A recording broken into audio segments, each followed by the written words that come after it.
अफगानिस्तान में cold war के दौरान जब अमेरिका जिहादी लोगों को यूएसएसआर से लड़ने के लिए ट्रेन कर रहा था और उन्हें हथियार दे रहा था, तब उसने अपने वाइल्डेस्ट ड्रीम में भी ये नहीं सोचा होगा कि एक दिन उनके तैयार किए गए लोग ही टेररिस्ट बनकर उनके ही देश में बर्बादी का मंजर खड़ा कर देंगे। गिरती बिल्डिंग्स, धुएं से भरा आसमान, चारों ओर तबाही और अफरा तफरी से भागते लोग, हर चेहरे पर डर का मंजर और हर दिल में टेररिज्म के खिलाफ नफरत। ये तस्वीरें किसी जंग के मैदान की नहीं है, बल्कि चमचमाते शहर न्यूयॉर्क की है, जो कि 9/11 की सुबह कुछ ऐसा दिख रहा था। 22 साल पहले 11 सितंबर को अमेरिका पर ऐसा आतंकी हमला हुआ जिसने 102 मिनट में अमेरिका और दुनिया के लिए बहुत कुछ बदल दिया।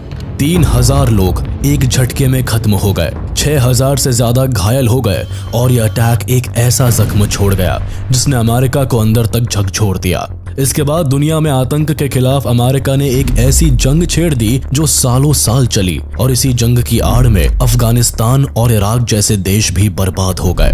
तो आखिर क्या था 9/11 अटैक? इतने बड़े सुपर पावर अमेरिका पर ये 9/11 अटैक क्यों हुआ था? आखिर इस हमले को कैसे अंजाम दिया गया और कौन इस हमले का असल जिम्मेदार था? अमेरिका में 11 सितंबर 2001 के दिन की शुरुआत एक आम दिन जैसी ही हुई। सुबह का वक्त था, लोग काम पर जा रहे थे, शहर में चहल पहल थी। President George W Bush Florida के एक स्कूल में प्रोग्राम में पहुंचे हुए थे। लेकिन अजीब घटनाओं का सिलसिला तब शुरू हुआ जब करीब 8:46 AM पर अमेरिकन एयरलाइंस का एक प्लेन वर्ल्ड ट्रेड सेंटर के नॉर्थ टावर में क्रैश कर गया।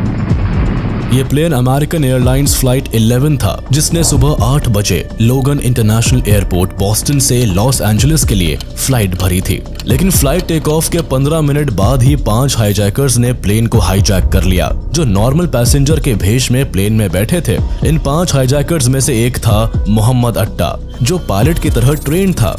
इजिप्ट की नागरिकता रखने वाला यह आतंकी 33 साल का था और अपने साथियों के साथ प्लेन के कॉकपिट में घुसकर इसने पायलट को पायलट से प्लेन का कंट्रोल ले लिया था। आगे इसने प्लेन को वर्ल्ड ट्रेड सेंटर की तरफ घुमा दिया और लोगों की आंखों के सामने प्लेन को वर्ल्ड ट्रेड सेंटर से टकरा दिया। नॉर्थ टावर में भयानक आग लग गई, चारों तरफ भयंकर स्मोक फैल गया। इस दौरान अमेरिका के president George Bush elementary school की क्लास में स्टूडेंट से बातचीत शुरू करने वाले थे, लेकिन तभी व्हाइट हाउस के चीफ स्टाफ एंड्रू हिल कार्ड ने जॉर्ज बुश को आकर बताया कि एक छोटा इंजन प्रॉप प्लेन अभी वर्ल्ड ट्रेड सेंटर के नॉर्थ टावर से टकरा गया है। बुश इस खबर को सुनकर भी चुपचाप बच्चों के साथ बैठे रहे, क्योंकि उन्हें लगा कि एक एक्सीडेंट है और शायद पायलट को हार्ट अटैक आ गया होगा। इसीलिए प्रेसिडेंट ने क्लास को कंटिन्यू रखा। उधर वर्ल्ड ट्रेड सेंटर के नॉर्थ टावर में इवैक्यूएशन ऑपरेशन अभी चल ही रहा था कि 17 मिनट बाद एक और एयरप्लेन पूरी तेजी से वर्ल्ड ट्रेड सेंटर के साउथ टावर से टकरा गया। ये प्लेन यूनाइटेड एयरलाइंस फ्लाइट 175 था, जिसने सुबह 8:14 पर टेक ऑफ किया था। लेकिन टेक ऑफ के 28 मिनट बाद ही इसे 5 हाईजैकर्स द्वारा हाईजैक कर लिया गया था। फिर से इन हाईजैकर्स ने पायलट और को पायलट को मार डाला और एयरप्लेन का कंट्रोल लेकर उसे वर्ल्ड ट्रेड सेंटर के साउथ टावर में क्रैश कर दिया। इस दूसरे क्रैश की जानकारी एंड्रू हिल कार्ड ने जल्द ही प्रेसिडेंट जॉर्ज बुश को दी, जो उस वक्त भी क्लास में स्टूडेंट्स के साथ रीडिंग एक्सरसाइज कर रहे थे। एंड्रू ने धीरे से प्रेसिडेंट के कान में फुसफुसाया कि a second plane hit the second tower, America is under attack. लेकिन प्रेसिडेंट शांत रहे। लगभग 5 से 7 मिनट तक वो क्लास में ही बैठे रहे और रीडिंग एक्सरसाइज को कंटिन्यू रखा। दूसरी तरफ इन्हीं 7 मिनट्स में अमेरिका के लिए बहुत कुछ बदल गया। लोग अभी पहले ही क्रैश से नहीं उभरे थे कि दूसरे क्रैश से लोगों में हड़कंप मच गया। कई लोग मारे गए, लोगों में डर और अफरा तफरी का माहौल फैल गया। इन 7 मिनट में पूरी दुनिया को पता चल गया कि अमेरिका की सबसे ऊंची बिल्डिंग वर्ल्ड ट्रेड सेंटर में 2 प्लेन क्रैश हो चुके हैं। इसी बीच एक और बड़ी खबर आ गई कि 2 और एयरप्लेन को हाईजैक किया जा चुका है। एक थी अमेरिकन एयरलाइंस की फ्लाइट 77 और दूसरी यूनाइटेड एयरलाइंस की फ्लाइट 93। फ्लाइट 77 ने वॉशिंगटन के ड्यूल्स इंटरनेशनल एयरपोर्ट से लॉस एंजलिस के लिए उड़ान भरी थी, लेकिन 8:54 AM पर ही इस प्लेन ने अपना रास्ता बदल लिया। इसमें भी 5 हाईजैकर्स मौजूद थे, जो टेक ऑफ के लगभग 31 मिनट बाद जबरदस्ती कॉकपिट में घुस गए थे। दूसरी फ्लाइट 93 न्यू जर्सी से कैलिफोर्निया के लिए डिपार्ट हुई थी और इसमें 4 हाईजैकर्स मौजूद थे। इन दोनों ही फ्लाइट्स ने अपनी डेस्टिनेशन बदलकर अमेरिका की कैपिटल वॉशिंगटन डीसी की तरफ टर्न कर दिया। वॉशिंगटन से थोड़ी ही दूर पर अमेरिका का डिफेंस डिपार्टमेंट का हेडक्वार्टर पेंटागन था, जो नेशनल सिक्योरिटी मिलिट्री पावर की नजर से अमेरिका के लिए काफी इंपॉर्टेंट बिल्डिंग थी और बदकिस्मती से हाईजैकर्स की रेडार में उनका अगला निशाना यही बिल्डिंग थी। इसीलिए हाईजैकर्स द्वारा फ्लाइट 77 को पेंटागन बिल्डिंग की तरफ मोड़ दिया गया और 9:37 AM पर यह प्लेन पेंटागन बिल्डिंग में क्रैश हो गया। ये अमेरिका पर आतंक का तीसरा घातक वार था, जिससे साफ था कि ये सब कुछ एक बड़ी आतंकी साजिश का नतीजा है। इसीलिए यूएसए के सभी एयरपोर्ट्स को शट डाउन कर दिया गया। जो एयरलाइन उड़ान भर चुकी थी उन्हें नियरेस्ट एयरपोर्ट्स पर लैंड करने के ऑर्डर्स दिए गए। एक तरफ जहां प्रशासन और रेस्क्यू फोर्स हालात को काबू करने की कोशिश में थे, वहीं अमेरिका के लिए हालत बद से बदतर तब हो गए जब 9:59 AM पर वर्ल्ड ट्रेड सेंटर के साउथ टावर में लगी भयानक आग के चलते पूरी की पूरी बिल्डिंग कोलैप्स कर गई। अमेरिका के लोग इस पूरी तबाही को अपने सामने घटता हुआ देख रहे थे। चारों तरफ अफरा तफरी, मौत और धुएं का बादल छाया था। कई लोग मारे जा चुके थे। पैसेंजर्स को इस बात की भनक लग गई थी कि वो अंडर अटैक है और कई फिर उन्होंने फाइट बैक करना शुरू कर दिया। सभी को लग रहा था कि इस प्लेन को फिर से अमेरिका के किसी आइकॉनिक बिल्डिंग पर क्रैश कर दिया जाएगा, जिसे रोकने के लिए कई सारे पैसेंजर्स ने हाईजैकर्स के साथ फाइट करनी शुरू कर दी।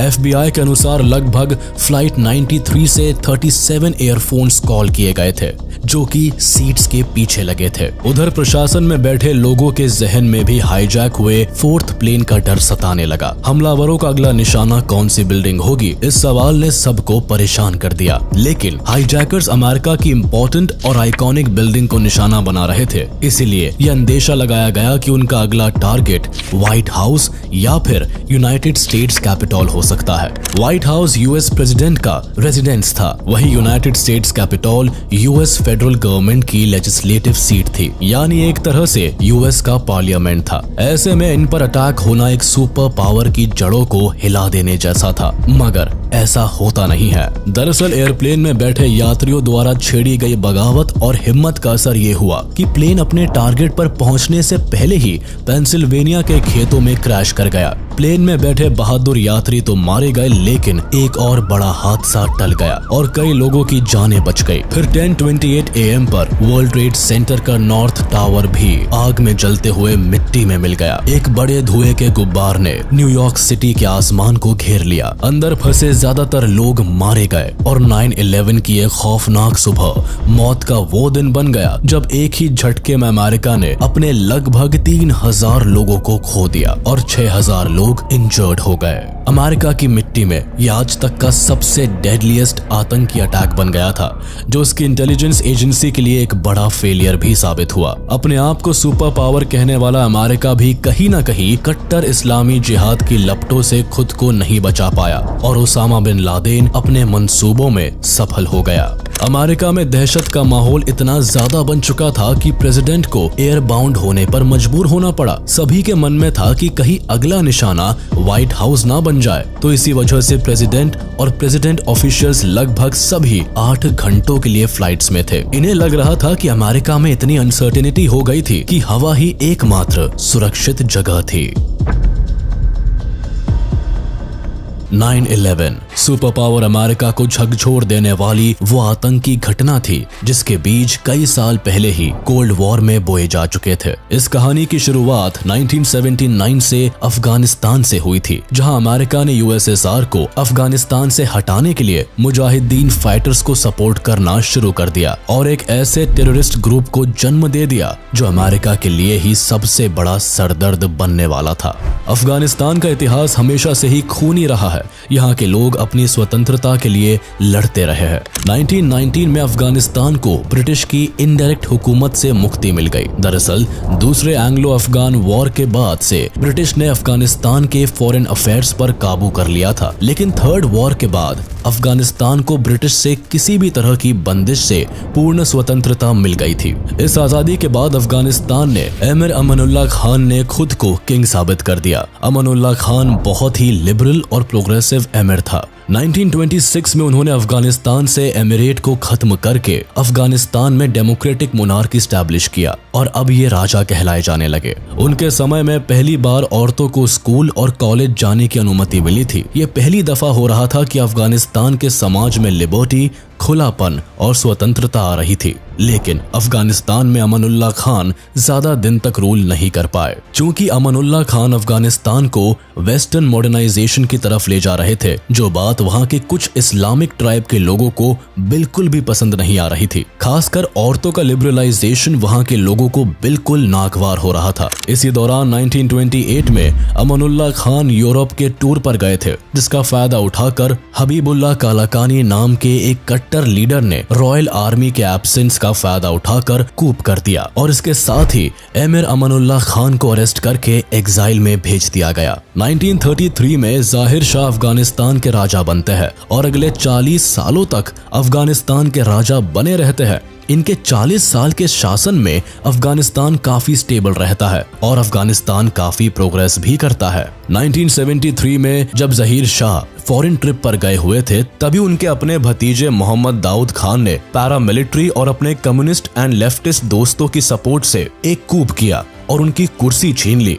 इसके बाद जाहिर शाह को देश छोड़कर भागना पड़ा। यहीं से अफगानिस्तान में एक एरा शिफ्ट हुआ। दाऊद खान एक कम्युनिस्ट विचारधारा वाले व्यक्ति थे, जिनकी यूएसएसआर के साथ काफी अच्छे संबंध थे। दाऊद खान लंबे समय तक अफगानिस्तान के मिलिट्री हेड भी रहे थे और इनके समय से ही अफगानी सैनिकों को यूएसएसआर ट्रेनिंग देता आ रहा था। इसके अलावा यूएसएसआर ने साउथ एशिया में अपनी पहुंच बैठाने के लिए अफगानिस्तान में अच्छा खासा इन्वेस्टमेंट भी कर रखा था। अब जब दाऊद खान की सरकार आई, तब यूएसएसआर ने खुलकर इनका समर्थन किया। इसके साथ ही दाऊद खान ने रिपब्लिक ऑफ अफगानिस्तान की स्थापना कर दी और खुद अफगानिस्तान के प्रेसिडेंट बन गए। दाऊद खान ने यूएसएसआर का सहारा लेकर अपनी सरकार तो बना ली, लेकिन अफगानिस्तान को लिबरल बनाने और कोल्ड वॉर का निशाना बनाने से बचाने के लिए अमेरिका के साथ भी संबंध बनाने लगे। लेकिन ये बात अब यूएसएसआर को खटकने लगी थी। साथ ही साथ अफगानिस्तान की जो कम्युनिस्ट पार्टी थी, वो भी दाऊद खान से खफा रहने लगी। अफगानिस्तान की communist party people's democratic party of Afghanistan ने इसी बात पर दाऊद खान के रॉयल पैलेस पर हमला करवा के उन्हें पूरे परिवार के साथ मरवा दिया गया। इसके बाद नूर मोहम्मद तराकी इस देश के प्रेसिडेंट बन जाते हैं। लेकिन जैसा कि दाऊद खान के साथ हुआ, वैसा हादसा तराकी के साथ भी हुआ। इनके अपने ही पार्टी के लोगों ने इन्हें असैसिनेट कर दिया। 1978 में हुए इस असैसिनेशन के पीछे हफीजुल्लाह अमीन का हाथ था, जो उन दिनों अफगानिस्तान के डेप्यूटी पीएम थे। इनके संबंध यूएसए के साथ अच्छे थे और चूंकि इन्होंने यूएसएसआर बैक्ड गवर्नमेंट की हत्या करवाई थी, तो यूएसएसआर भी कहां चुप बैठने वाला था। यूएसएसआर अपने चंगुल से अफगानिस्तान को किसी भी कीमत पर बाहर नहीं जाने देना चाहता था और इसी वजह से 24 दिसंबर 1979 को यूएसएसआर ने अपने सैकड़ों फाइटर जेट्स और हजारों सैनिकों को काबुल में उतार दिया। हालांकि यूएसएसआर को काबुल में आसान जीत मिल गई और इसके साथ ही पीएम अमीन की हत्या करके बाबरक करमाल को देश का नया प्रेसिडेंट घोषित कर दिया। लेकिन इसके बाद यूएसएसआर के 25,000 सैनिकों ने वापसी नहीं की। उनका मानना था कि पूरे अफगानिस्तान में कम्युनिस्ट सरकार को स्टैब्लिश किया जाए। वहीं दूसरी ओर मुजाहिदीन ने जिहादी वॉर छेड़ रखी थी। उन्हें यूएसएसआर से इस्लाम पर खतरा नजर आता था और वो यूएसएसआर को पूरी टक्कर देने के लिए तैयार बैठे थे। ये वॉर पहले तो यूएसएसआर अफगानिस्तान वॉर ही था, जो कि इस्लामिक मुजाहिदीन के खिलाफ था। लेकिन जल्दी ही पाकिस्तान, चाइना, यूएसए और मिडिल ईस्ट के कंट्रीज भी मुजाहिदीन के साथ उतर आए, जिससे कि यूएसएसआर को कड़ी टक्कर दी जाए और उन्हें अफगानिस्तान से निकाला जा सके। पाकिस्तान और यूएसए खासकर इस जिहादी युद्ध में मुजाहिदीनों का साथ दे रहे थे, जिससे कि यूएसएसआर को हटाया जा सके। अफगानिस्तान में अब पपेट कम्युनिस्ट और इस्लामिक विचारधाराओं को सपोर्ट करने वाले दो पावर्स के बीच का टसल अब शुरू हो गया था। इसी दौरान सऊदी अरब ने मुजाहिदीन को ढेर सारी फंडिंग देना शुरू कर दिया। दूसरी तरफ यूएस और पाकिस्तान भी मुजाहिदीन ग्रुप की हर तरह से मदद करने लगे। ऐसे में अब अफगानिस्तान में इस्लामिक मुजाहिदीन ने सोवियत के खिलाफ पूरी बगावत कर दी। वही कोल्ड वॉर के चलते अमेरिका हमेशा से ही साउथ एशिया से सोवियत यूनियन के इन्फ्लुएंस को कम करना चाहता था, और वही दूसरी तरफ वियतनाम और कोरिया वॉर्स में सोवियत के कारण अमेरिका को काफी क्षति पहुंची थी। ऐसे में अमेरिका एक ऐसी अपॉर्चुनिटी की तलाश में था जहां वो भी यूएसएसआर को सबक सिखा सके, जिसका मौका अमेरिका को सोवियत अफगान वॉर में मिल गया। ऐसे में अमेरिका अफगानिस्तान में रिलीजन के नाम पर हो रहे बगावत को सपोर्ट करने लगा। अमेरिका ने न केवल अफगान फाइटर्स को पाकिस्तान जैसे पड़ोसी देश में रेफ्यूजी बनने के लिए इन्फ्लुएंस किया, बल्कि सोवियत अफगान वॉर को इस्लाम की लड़ाई की तरह प्रमोट किया। सभी इस्लामी देशों से अमेरिका ने इस्लामी लड़कों को अफगानिस्तान की सो कॉल्ड होली वॉर को ज्वाइन करने के लिए उकसाने लगा और उन्हें भारी मात्रा में हथियार, पैसा और इंटेलिजेंस सपोर्ट देना शुरू कर दिया। और बस यही से जिहादी मूवमेंट की शुरुआत हुई, जिसने अफगानिस्तान में इंस्टेबिलिटी ला दी। इसी दौरान सऊदी अरब, जो कि इस्लाम को प्रमोट करने के इस्लामिक देशों में फंडिंग कर रहा था, उसे डर पैदा हो गया कि यूएसएसआर का इन्फ्लुएंस बाकी अरब कंट्रीज में फैला तो इससे इस्लाम धर्म पर बहुत बड़ा खतरा आ जाएगा। इसीलिए सऊदी अरब जैसे कई मिडिल ईस्ट देशों से इस्लामी लड़कों ने मुजाहिदीन मिलिटेंट को ज्वाइन किया और रिच इस्लामिक फैमिलीज ने इन मिलिटेंट्स को फंड करना शुरू कर दिया। इन्हीं में से एक था ओसामा बिन लादेन, जिसकी एक ही तमन्ना थी कि पूरे इस्लामिक देशों में सरिया का कानून लागू हो जाए और इस्लामिक देशों के बीच के मामलों को आपस में ही कुरान के लॉ के थ्रू सॉल्व किया जाए। इसमें किसी और का इंटरफेरेंस ना हो, भले ही वो सुपर पावर अमेरिका ही क्यों ना हो।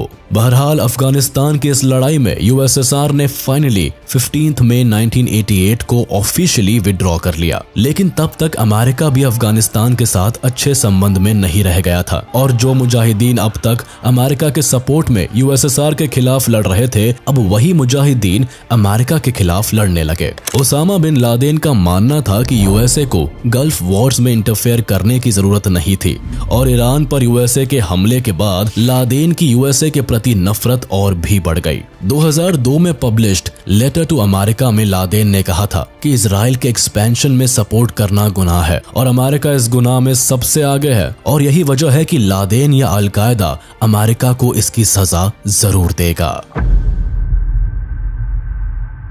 ओसामा बिन लादेन अपनी कट्टरपंथी इस्लामी सोच के चलते मुजाहिदीन मिलिटेंट को फुल सपोर्ट करने के लिए पाकिस्तान के पेशावर में आया था। इसी के लिए ओसामा बिन लादेन ने अल-कायदा ऑर्गेनाइजेशन को भी बनाया, जिसका मकसद ग्लोबल इस्लामिस्ट रेवोल्यूशन लाना और जिहाद को जारी रखना था। हालांकि पहले इनका टारगेट सोवियत यूनियन और कम्युनिस्ट सरकार को अफगानिस्तान से खदेड़ना था, लेकिन 1989 में जब शर्मनाक हार के साथ सोवियत यूनियन ने अफगानिस्तान से एग्जिट किया, तब ओसामा बिन लादेन का ध्यान इराक की तरफ शिफ्ट हो गया।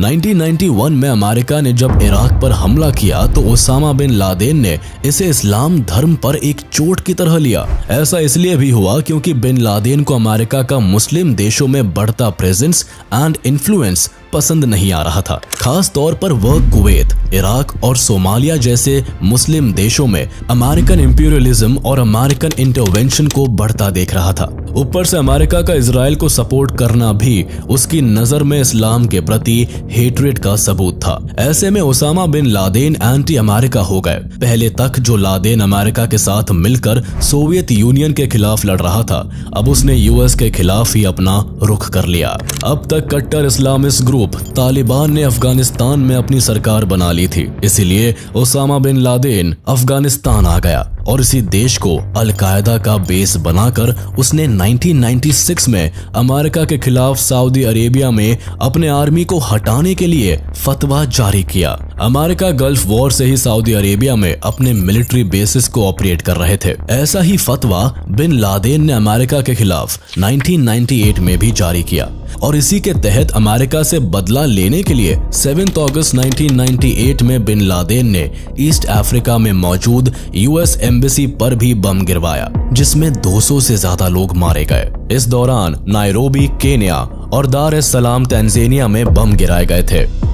यही से ओसामा बिन लादेन को अमेरिका में तबाही करने की ऐसी मोटिवेशन मिली कि अफगानिस्तान में बैठे बैठे इस आतंकी ने अमेरिका के इतिहास के सबसे काले दिन 9/11 की प्लानिंग कर डाली। इस अटैक का इमीडिएट इफेक्ट ये हुआ कि इस पूरे हमले ने अमेरिका को एकजुट कर दिया। एक तरफ जोरों शोरों से मिलकर लोगों ने रेस्क्यू ऑपरेशन को अंजाम दिया और लोगों की जानें बचाई। वही रात को 8:30 बजे US president George W Bush ने देश को एड्रेस करते हुए ये साफ कर दिया कि इस हमले को अंजाम देने वाले आतंकवादियों और उन्हें आश्रय देने वालों के बीच कोई अंतर नहीं किया जाएगा। We will make no distinction between the terrorists who committed these acts and those who harbored them. इस अटैक ने न केवल कॉमन अमेरिकन की जिंदगी को तबाह किया बल्कि लोगों को जस्टिस और गुस्से की भावना से भी भर दिया।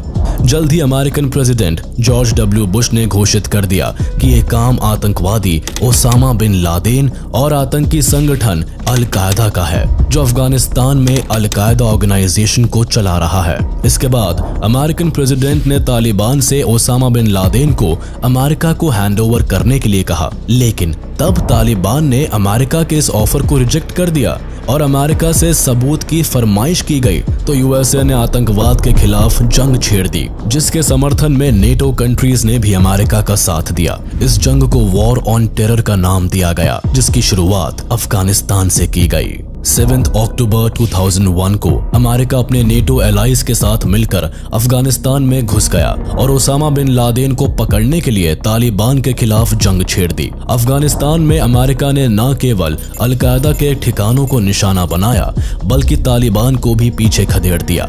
यहाँ अमेरिका को अपनी इन्वेस्टिगेशन में कई ऐसी वीडियो टेप्स भी मिले जिससे ये साफ हो गया कि 9/11 के हमले को ओसामा बिन लादेन ने ही अंजाम दिया था। FBI ने भी अपनी इन्वेस्टिगेशन में पाया कि जिन 19 मिलिटेंट्स ने प्लेन को हाईजैक किया था उन्हें ट्रेनिंग खुद ओसामा बिन लादेन और अल-कायदा ने दी थी और फिर धीरे धीरे उन्हें छोटे छोटे ग्रुप्स में अमेरिका भेजा गया था। इनमें से कुछ ने अमेरिका में ही प्लेन उड़ाने की ट्रेनिंग भी ली थी और ये सभी टेररिस्ट वैलिड डॉक्यूमेंटेशन के साथ अमेरिका में रह रहे थे। फिर 26 अक्टूबर को अमेरिकन कांग्रेस ने एक पेट्रियट एक्ट पास किया जिसका मकसद 9/11 के आतंकवादियों को पकड़ना था।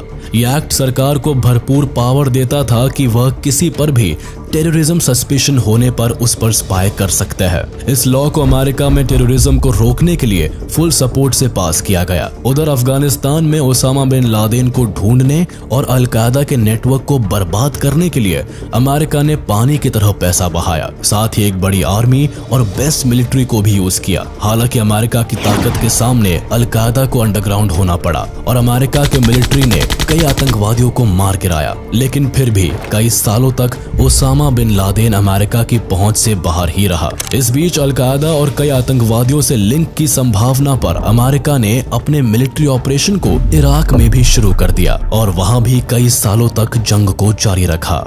9/11 अटैक केवल एक आतंकी हमला ही नहीं था बल्कि दुनिया की सबसे बेस्ट इंटेलिजेंस एजेंसी के मुंह पर तमाचा भी था कि आखिर कैसे CIA और FBI के नाक के नीचे से यह अटैक प्लान किया गया। इसी के तहत साल 2002 में प्रेसिडेंट जॉर्ज डब्ल्यू बुश ने 9/11 अटैक की रिपोर्ट के लिए एक कमीशन को अपॉइंट भी किया। 2 साल बाद जब रिपोर्ट सबमिट हुई तो पाया गया कि इस अटैक में सबसे बड़ा फेलियर CIA का था, जिन्हें पहले से ही पता था कि 2 हाईजैकर्स नवाफ अल-हाज़मी और खालिद अल-मेदार अल-कायदा के मिलिटेंट्स है। CIA इन दोनों मिलिटेंट्स को ट्रैक भी कर रही थी जब ये दोनों ऑपरेटिव्स टेररिस्ट समिट मीटिंग को अटेंड करने मलेशिया के कुआलालंपुर गए थे। लेकिन CIA ने इन दोनों टेररिस्ट सस्पेक्ट की जानकारी ना तो FBI को दी और ना ही इन्हें US स्टेट डिपार्टमेंट की वॉच लिस्ट में ऐड किया। इससे हुआ ये कि हाईजैकर्स अपनी रियल IDs के साथ बड़ी ही आसानी से अमेरिका में घुस गए। कई दिनों तक वह अमेरिका में आम लोगों की तरह घूमते भी रहे और फिर उन्होंने दिन दहाड़े इतनी बड़े आतंकी हमले को अंजाम दिया। ये CIA की बड़ी लापरवाही का ही नतीजा था कि